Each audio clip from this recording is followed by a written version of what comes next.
mga magagandang tanawin ng mga kabundukan, malamig na simoy ng hangin, tahimik na kapaligiran. Ito ay ilan lamang sa mga bagay na mararanasan mo pagpunta sa Capas to Botolan Road. Ang Capas to Botolan Road ay may habang 38.4 kilometers ay naglalayad na mapabilisang biyahe mula Tarlac papuntang Zambales na may 1 hanggang 2 oras kumpara sa dating mahigit na 3 oras na biyahe. Hindi lang ito isang simpleng proyekto, kundi isang daan patungo sa mas maayos na koneksyon ng mga bayan, turismo at kabuhayan ng mga tao sa Tarlac at sa Zambales. Kahit may kaunting abala ngayon, kapalit naman ito ang mas ligtas na at mas komportableng paglalakbay sa hinaharap. Ito ay may modernong konkretong kalsada na may malalawak na shoulders, guardrails, slope protection at maraming mga tulay para maging ligtas ang mga dumaraan na motorista. Ang konstruksyon ng proyektong ito ay nagsimula taong 2013 na may budget na 5.89 billion at sa kasalukuyan ay may natatapos ng 18 kilometers sa Tarlac side at mayroon namang 15 kilometers sa bahagi ng Zambales. Kaya huwag na natin patagalin pa at samahan niyo ko muli sa ating road update adventure ngayong taong 2026. So, what are you waiting for? Let's get it on! Okay, so kung nakikita nyo, ito yung daanan papuntang Sitio Bag. At kita nyo yung magandang tanawin dito. So, welcome once again Kabalen, and welcome sa ating panibagong road update. And this time, nandito tayo sa may Sitio Baag at pupuntahan natin yung Capas to Botolan Road. At titingnan natin kung hanggang saan na ba yung natatapos o yung ginagawa nila. Yun, uminit na naman. Ganda ng tanawin dun, oh. Ayan, oh. Ayan. So hopefully meron ng improvements doon sa ginagawang kalsadang yon dahil very important project na magdudugtong sa bayan ng Capas ng Tarlac papunta ng bayan ng Botolan sa Zambales. Last tayong nag-update doon at nakita natin yung hangganan doon sa dulo na inaano pa rin, pinapatag pa rin or gumagawa sila ng daanan doon sa doon sa pinakadulong bahagi ng sementadong daan. Tignan natin kung na-extend na ba 'yon at ating alamin din kung kung may mapagtatanungan tayo doon kung kailan ba talaga matatapos, kasi wala tayong nakikita yung project details hopefully ngayon meron na para may pagkita natin kung kailan ba talaga matatapos, so kung gagawin ba. So tara, punta na natin.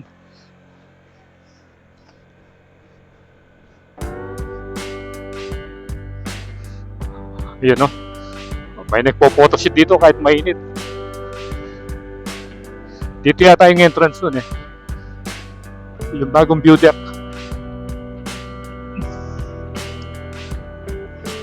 Ayan na, yung mga nagaganda ang kabundukan dito. Dito pala, oh. Ayan, oh.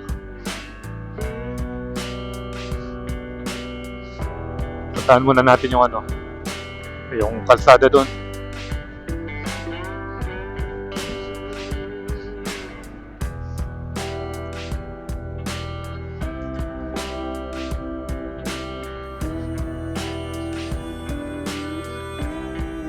Ayun, meron pang umakyat doon sa may gas-gas. Ba't parang may yun? May doon? Sasakyan yata yun? Parang nahulog yata, no? Nahulog yung sasakyan, no? Ayun, nahulog, oh. Inakyat dito yung van, nahulog. Naku, ito, oh. Ayun. Inakyat siya doon. Parang expander yata Nahulog pero hindi naman bumaliktad. Ayun o, tinitingnan ng mga katutubo. Kailan kaya nangyari ito? Ayun. Ayun, ito yung update dito. May nahulog na expander. SUV.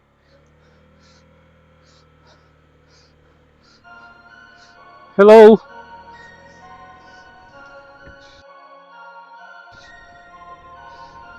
Tinry nilang akyatin yung mataas dun. Baka nambre, no? And then next slide.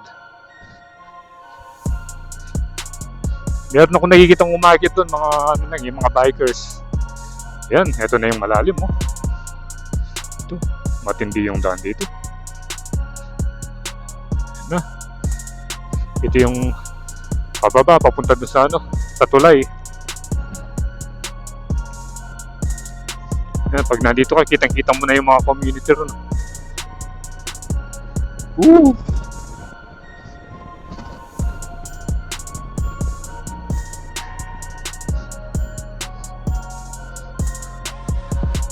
Ang ganda ng mga kabundukan, no?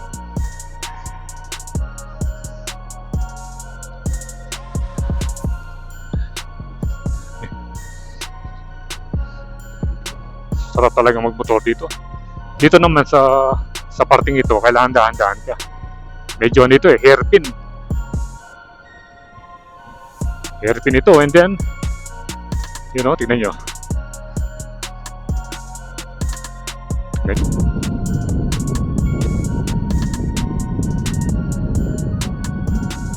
Yung gano'ng katarik, oh.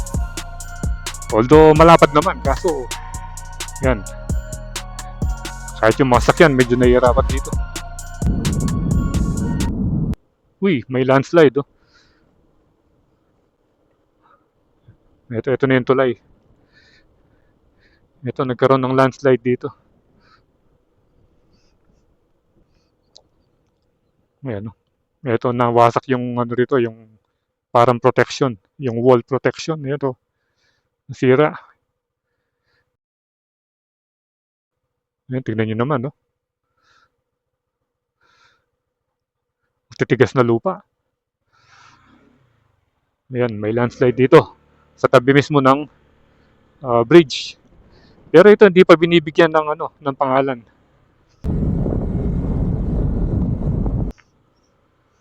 Wala pa rin tubig, oh, dahil ano pa-summer na eh. Oh, tuyo pa rin yung ano. Oh, yan, may konting falls. One time lang tayo nakapunta rito na malakas yung tubig. Tagulan yun eh. Tayo.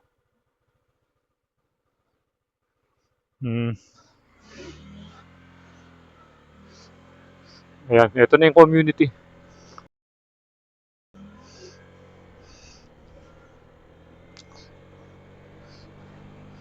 Ayan na.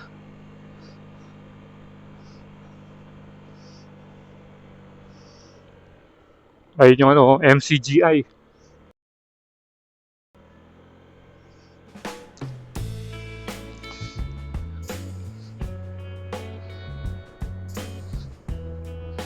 Yun, ito yung itsura ngayon dito.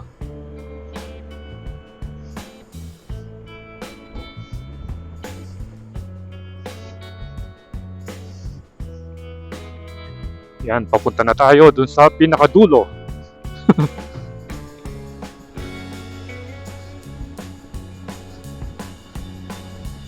Naluma na yung kalsada. Hindi pa rin natatapos.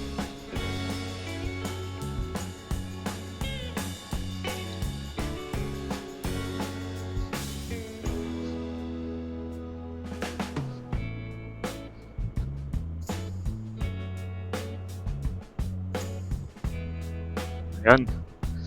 Ito yung nakikita natin pag nandun tayo sa may mataas na bahagi.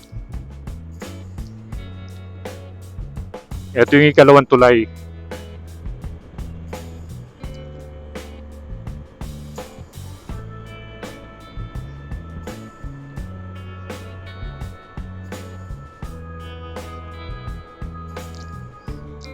Ito, bago na to.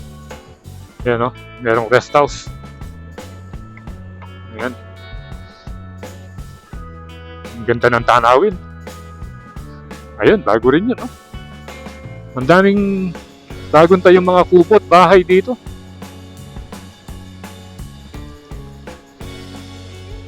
Pinaghahandaan na nila. Dahil pag natapos yung kalsadang ito, siguradong mag-boom yung tourism dito. Ang ganda ng kabundukan, no? Wow!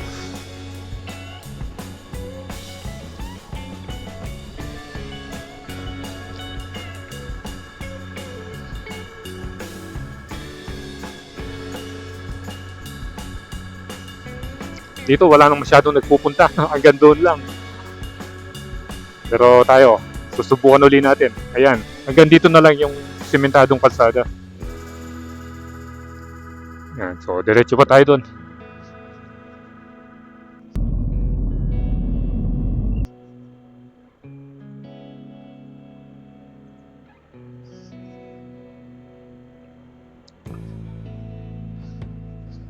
Ayan, diretso pa tayo.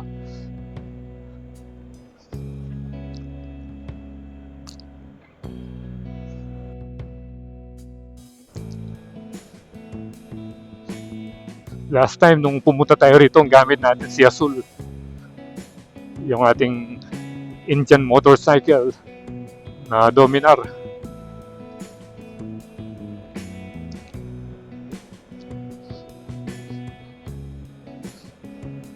Tignan natin kung meron pang nagtatrabaho. Ito, tinambakan itong parking ito. Yan. Ah, yun. Meron tayong nakitang heavy equipment dun. Pero hindi lang natin sure kung nagtatrabaho nga. Tanungin natin si Kuya.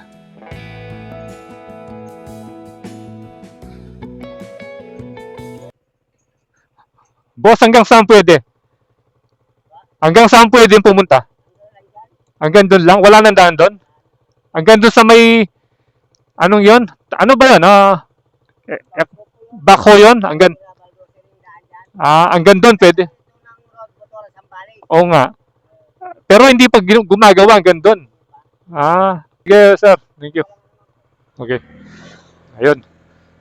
Ganda ng bundok, oh. Doon, sabi ni sir, hanggang doon sa Bako, pwede.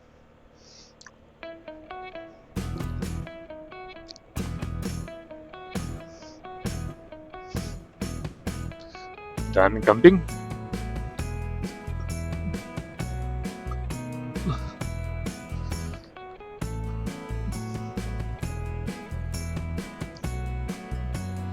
Yun, no? May bahay pa pala doon, no?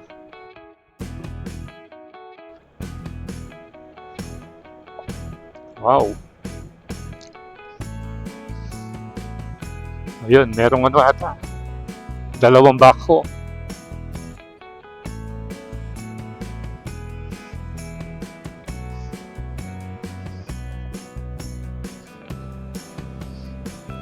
Last time, hindi tayo nakarating hanggang sa parting ito.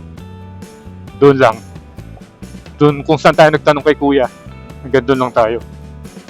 Kasi yung mga bako, nandito na dati. May improvements na, yun, no?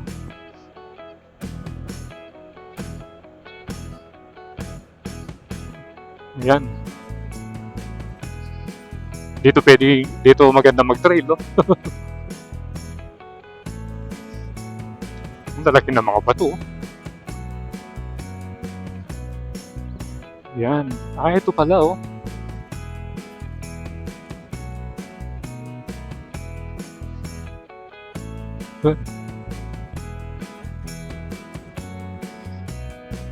Ang dami palang bako rito.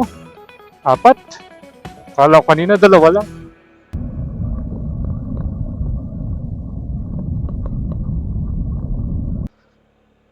Yun. Narating na natin yung dulo.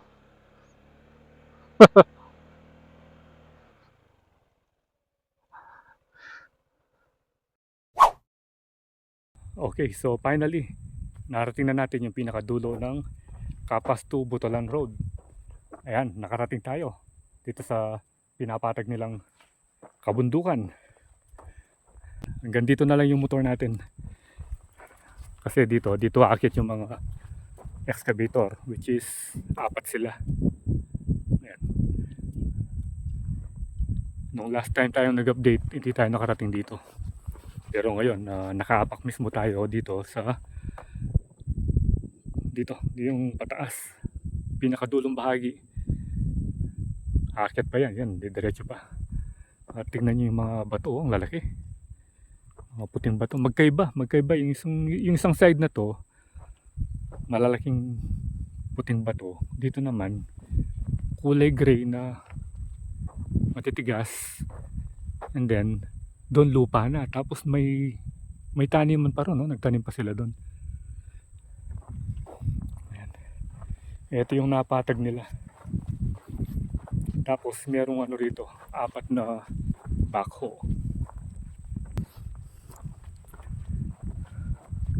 So at least kahit papano meron ng improvement. Although medyo matagal nga lang. Ayun yung apat na backhoe. Kasi hindi biro yung project na to eh. Ayun, may nakita tayo mga katutubo ron, no? Ayan. So ito yung latest update ngayon dito sa Kapastu, Butulan.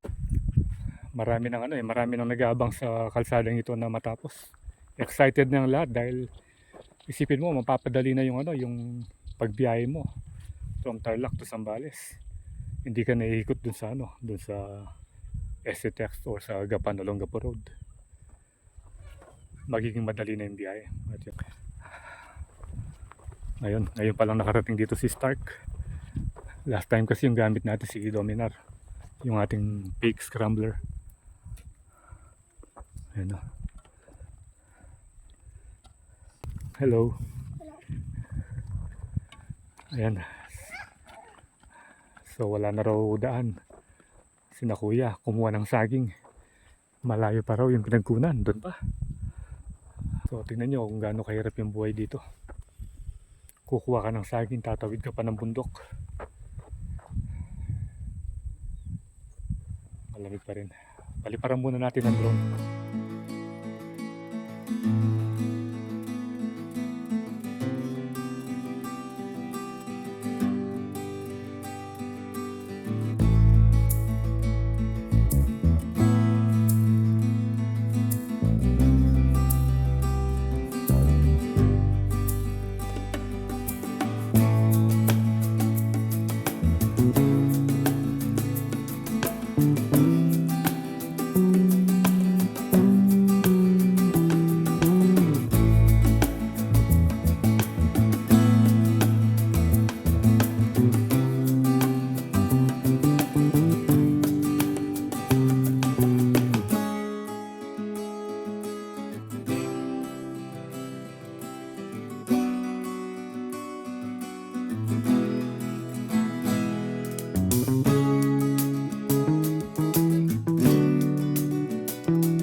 So yun, nakapag-drone na tayo at nakita natin yung aerial view. Tignan yung mga bato, solid. Yan, dito nang galing kanina yung mga katutubo. Hanggang dito pa lang yung ginagawa nila. So dahil Sunday ngayon, siyempre day off pa lang nagtatrabaho. So tomorrow ulit yung operation nila.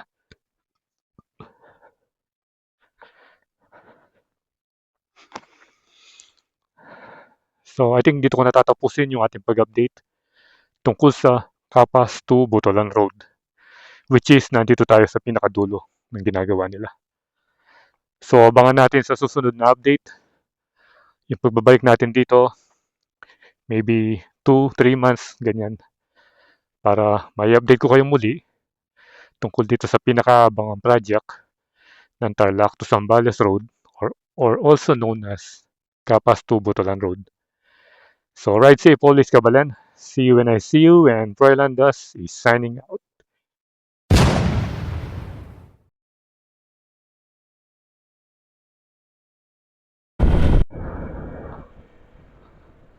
Okay, so ito. Pagbalik natin, nandito na yung towing truck. Ayan, nandito yung rescue. Ito-tow na nila yung nahulog na expander dito. Ayan. Bayan ng San Jose. Ayan, no? Andyan na. Nag-try siguro yan na umakyat doon, and then nahulog dito. So at least meron ng response. Meron pang bata doon. Ayun yung nahulog.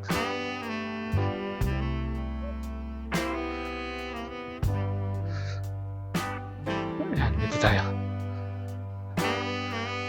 At least sana naman walang nasaktan doon. Sino kaya yung driver? So tara, let's go na.